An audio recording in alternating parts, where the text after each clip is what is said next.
After our previous video about how some people were still refusing to use the footbridge, we decided to do a little experiment on our own to understand the situation that these people were complaining about.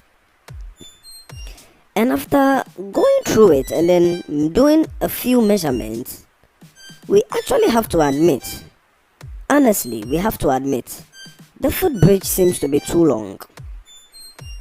So, for those of you who may not be happy with those types of pedestrians who refuse to use the footbridge, we would like you to have a little patience as we go into this discussion, analyzing the footbridge, its length, its height, and all the reasons behind its being so.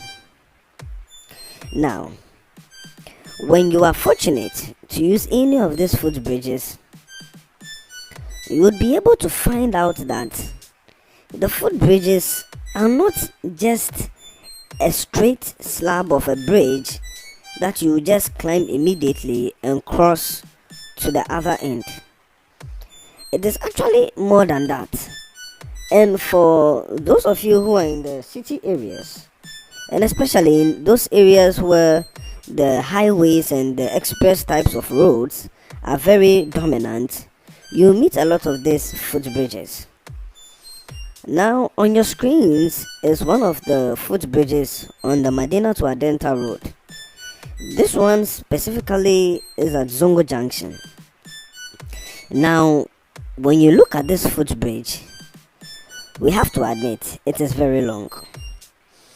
If you are not fortunate and you are coming from a point where you have to climb the footbridge at the long distance, you may be in for a lot of exercise.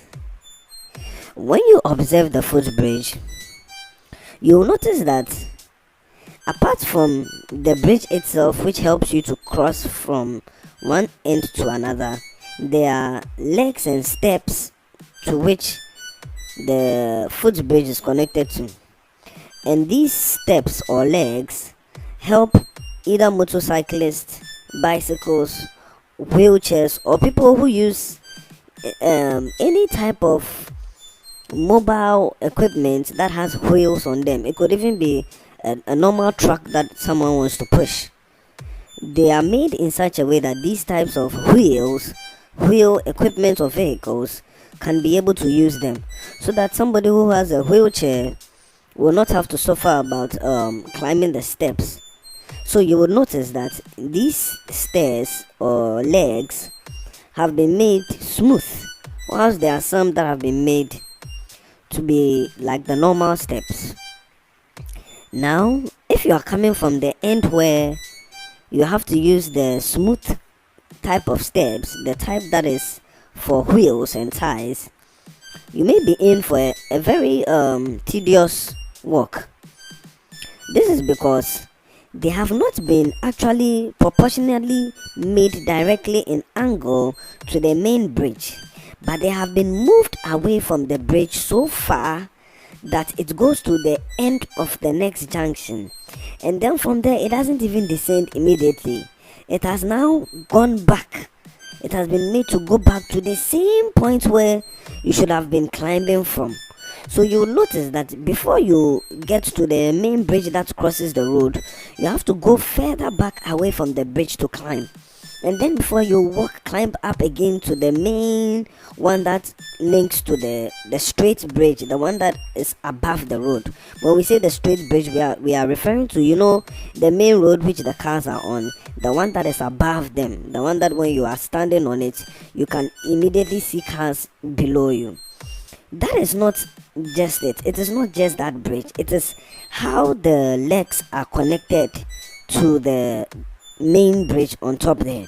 Now the issue is this: if a person wants to climb this bridge to the other end, look at how far he will have to go just to be able to cross the road. When you take a careful consideration about it, you would realize that depending on the part where the person is coming from and going to, he would have to do a lot of walking.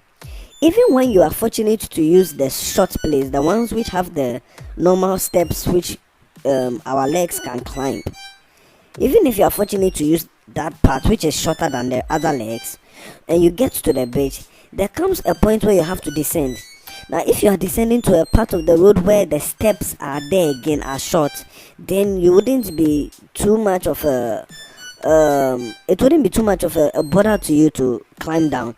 But if you are heading to the part where it's facing this side which has the long legs, the type of legs where the type of wheels, vehicles, motorbikes, and this type of small wheels can pass on, then you are going to have a lot of work to do. So before we criticize those people who are all about crossing the road the gangster way without using the footbridge, we should put this into careful consideration. Now, when you look at the length, and when we did our measurements, we realized that it was actually twice. When you are climbing from this side that is showing on your screen, you don't just climb once, you climb twice. And when you measure 2 times of that, it can go to like about 2 junctions away from the main junction where the footbridge is. So if, for example, you are crossing Zongo Junction, and you want to actually use this footbridge, and you are coming from one of these ends which allows the wheelchairs and motorbikes and bicycles to use, you have to walk like you are walking all the way to Firestone just to cross this footbridge to the other end of the road. And this is where the trouble is for most people, and this is why they have been complaining about using the footbridge. Now, before we continue, we are being honest to understand these pedestrians, but we also want to sound a word of caution that though it is very tedious and it may be a waste of time, it is very important that it is used to save lives. We are not saying that it is mandatory for everyone to use it, but we are saying that it is needed to save lives. If these footbridges are present, then it's because they are to be used. Now, going further, we also have to admit that when time is not on your side, and when you have to cross the road in a hurry, maybe you have to save somebody's life, maybe you have to go meet somebody who is about to give you money and the person is in a hurry. Look, there are a lot of important reasons why people will not have time to walk this long distance. Look at how long it is, and we hadn't even reached the further end when these images were taken. We were just like about halfway, but you can see that it's even long. So how much more if you go to the immediate end? Now let's be honest, how many people will, for the sake of saving lives, be able to go these long miles when there's something urgent and something pressing that they have to attend to? You know that in our normal ways of doing things, the best way to save yourself trouble and to get what you need to do is to move with speed. For somebody who has to meet someone urgently, or maybe you have to take something that is so drastic and urgent that you can't afford to lose time, it will be obvious the person will not be pleased in using this footbridge. And even if you want to use the footbridge and you run, it is not an easy one. You run and you get tired very soon. Look at how long it is. It is not a joke. Now, the thing about the footbridges, it wasn't only made for pedestrians. It wasn't only made for the people who walk. You know, when we say pedestrians, we normally refer to those who move from a place to place with their feet. Though, of course, there are other types of pedestrians, but we want to stick to the main one now. Now, moving ahead, what we are trying to say is it was also made for the people who use bicycles, skateboards, roller skates, wheelchairs, and what have you. They have been given enough room so that when they are traveling on the footbridge, there's not too much of a confluence where they will have to meet each other in an uncomfortable way. So from what we heard from the contractors, this was one of the reasons why they made the footbridge very long, so that if it is too short and maybe people are coming up and down, it will not be trouble for them. But when it is long like this, there's more easy flow for those types of people who use bikes and trucks. And by trucks we mean the types of trucks that are pushed, and then these wheelchairs and all the types of vehicles that have wheels that are not cars. It will not be a trouble for them if they use the footbridge, because they have been given enough room. It is like a road on its own. That is what the contractors have given us their explanation about. But when you look at this thing, for a pedestrian, it is too long, because it does not only apply to the to the types of people who use these wheels and wheelchairs.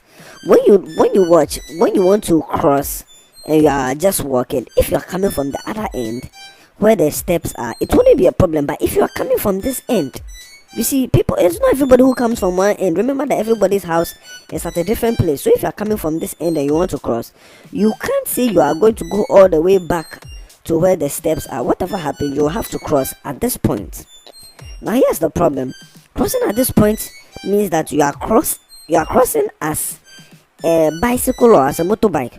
So you are going to walk all this way and walk all the way back again before you cross. The walking that you are even walking is not even just to even climb, but it's for you to get to the channel, the road channel that leads to the bridge. So it's not even a crossing. You have not even started the main crossing of the bridge yet. This is just you walking. You are walking till you reach the end, until you go back again. Like, you have to actually go back. That's the intimidating point for some people. You have to actually go back to the bridge before you are able to cross to the other end of the road. Now, we don't know if it was made shorter, if it would have been better, but this is really not easy for people who have muscle pains, joint problems, and for people who are a bit aged and cranky. We are talking about those who are not too strong, the feeble types. It will not be easy for them. Good. Now, when you put into consideration all these types of people, you see the reason why most times there's the disobedience of the laws about climbing these types of footbridge. We can't blame them entirely. The bridge is too long. To be honest, let's be truthful to each other. The footbridge is too long. So we understand them when they are not happy that the police arrest them. But you also know that the police is their job. Look, let's be fair to all the parties. The police are there to save people, because people have been dying on these same roads where cars knock people for crossing. So the policeman's job is not to prevent you from going to where you want to go. His job is to make sure that you don't put your life in a place where it could be endangered.